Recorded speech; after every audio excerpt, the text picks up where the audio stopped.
Friends, సమయం గడిచి కొద్దీ పాస్టర్ ప్రవీణ్ పగడాల మృతిపై తీవ్రమైన అనుమానాలు వ్యక్తమవుతున్నాయి.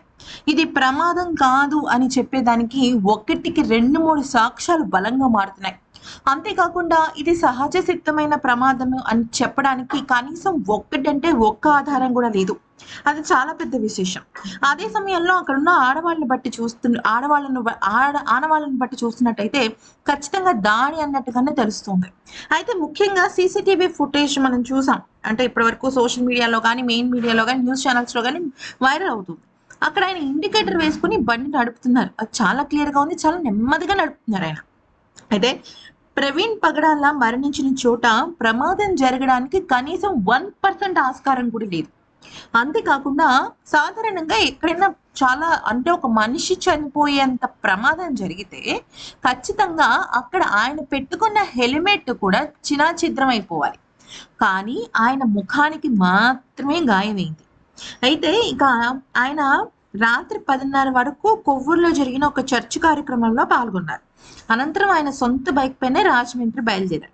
రాత్రి పొద్దుపైన కూడా ఆయన ఒంటరిగా ప్రయాణాలు చేయాలి అనుకోవడం చాలా పెద్ద విశేషం. ఎందుకంటే ఆయనకు అంత కాన్ఫిడెన్స్ ఉంది. ఏం జరగదు, మన ఊరే కదా, రాజమండ్రి నుంచి కొవ్వూరే కదా, 10 కిలోమీటర్లు కూడా ఉండదు కదా అనేది ఆయన అభిప్రాయం. అంటే అక్కడ ప్రమాదం జరిగే అవకాశం లేదు. అయితే ఆ తర్వాత మామూలుగా సీసీటీవీ ఫుటేజ్‌లో ఆయన ఉన్నట్టు, నార్మల్‌గా చిన్నగా నడుపుతున్నట్టు, ఇండికేటర్ వేసుకుంటున్నట్టు అన్నీ ఉన్నాయి. కానీ ఒక్కసారి లారీ అలా వెళ్ళంగానే ప్రమాదం జరిగింది. అంటే అక్కడ ఆ తర్వాత ఫుటేజ్‌ని మనకు బయటకు చూపించటం లేదు. అయితే నిజంగా ఆయనకి ప్రమాదం జరిగే బుల్లెట్ బైక్‌కి జరిగితే అసలు ఆయన బుల్లెట్ బైక్ ఎలా ఉంది అంటే చాలా నీట్‌గా ఉంది. ఓ చిన్న స్క్రాచ్ తప్ప ఏమీ లేదు. ప్లస్ బైక్ నడుపుతున్న వ్యక్తి ప్రమాదానికి గురై చనిపోతే హెల్మెట్ డ్యామేజ్ అవుతుంది.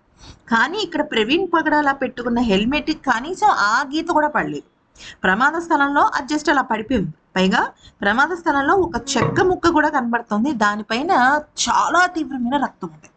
అంటే ఇప్పుడు మనకి ప్రమాదం జరిగింది అనుకున్నప్పుడు ఆ రోడ్డు మీద కానీ లేకపోతే చుట్టుపక్కల కానీ చాలా ఎక్కువ ఉంటాయి. కానీ ఆ చెక్క మీదే ఎందుకని అంత అంత రక్తం ఉంది?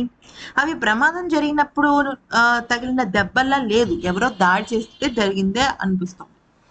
సో ఇక్కడ ప్రవీణ్ పగడాలకి ప్రాణ భయం ఉందనే విషయాన్ని గతంలో ఆయన చెప్పడము జరిగింది. దానిపైన ఆ ప్రభుత్వం పట్టించుకోవట్లేదని జరిగింది.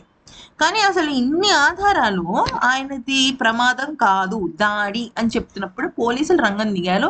ముఖ్యంగా ఆ హెల్మెట్ పైన వేలిముద్రలను సేకరించడానికి వాళ్ళు ప్రయత్నిస్తున్నారు. ఎందుకంటే బుల్లెట్ మీద కానీ లేకపోతే మిగతా వాటి మీద వేలిముద్రల కన్నా హెల్మెట్ మీద వేలిముద్ర ఇప్పుడు చాలా కీలకంగా మారాయి అన్నమాట. దీన్ని బట్టి ఆయనకు జరిగిన పోస్ట్ మార్టం బట్టి తెలుస్తుంది.